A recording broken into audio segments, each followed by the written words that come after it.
Okay, I'm going to expose to you exactly how I levitated over a lake. To start, I wrapped a rope around my chest and had my brother on the other end of it holding me back. And yeah, I had to learn the hard way that one person wasn't going to be enough. Luckily, I filmed the rehearsal beforehand where I didn't drop down just as far, but it still worked perfect for the shot. After, I cleared frame and as always, I shot a clean plate. In the edit, I went frame by frame cutting out the rope, revealing the clean plate behind it. Now, there was one more problem to fix. You could still see the rope wrapped around my chest. So, using the cloning tool, I painted over the rope frame by frame using detailed from another section of my shirt. Lastly, I cleared up a few twigs in front of me, threw on a grade, and we have this. Here's how I chipped a ping pong ball into a pan and cracked it as an egg. I started off by attempting to hit a golf ball into a frying pan. Then I remembered I'm terrible at golf, so I roped to my stepdad who can actually play.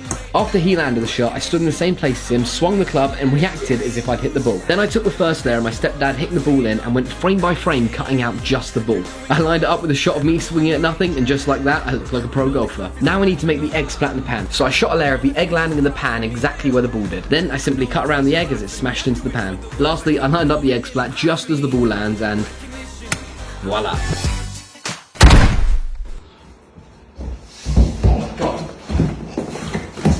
Here's a breakdown of how I ran through a wall. First I filmed a shot sliding into a wall. Then I unchanged and ran a wire through my outfit so it was connected as one piece. I stood around the corner and threw the outfit at the wall as my brother who was filming continued the motion through. In the edit, I cut the moment I made contact with the wall. Then in the next clip, I found the moment my clothes hit the wall and made a cut there. I deleted everything between these two clips and then put them together. Lastly, to animate my body actually going through the wall, I cut around my body using a mask. I dragged this over to our other clip for one frame and repositioned it. Using one more mask, I cut my body in half, giving us the illusion I was halfway through a wall. Finally, we have this.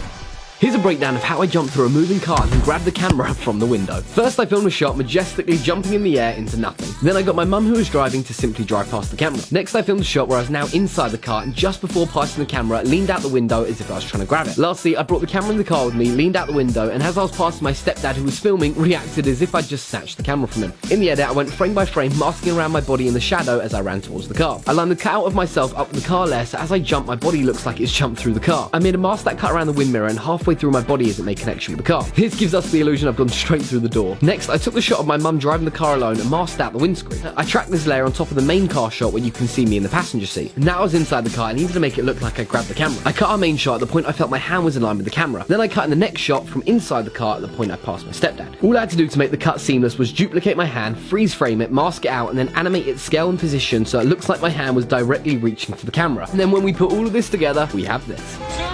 2, 1.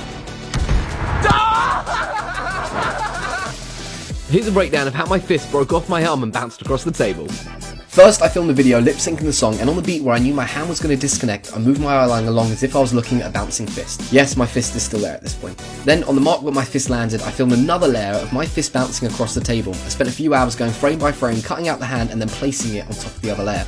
Lastly, I needed to get rid of the real fist still connected to my hand, so I shot one last video of my sleeve smacking the table in the same place my fist landed. I cut this layer out, dropped it on top of the final shot, and there you have it.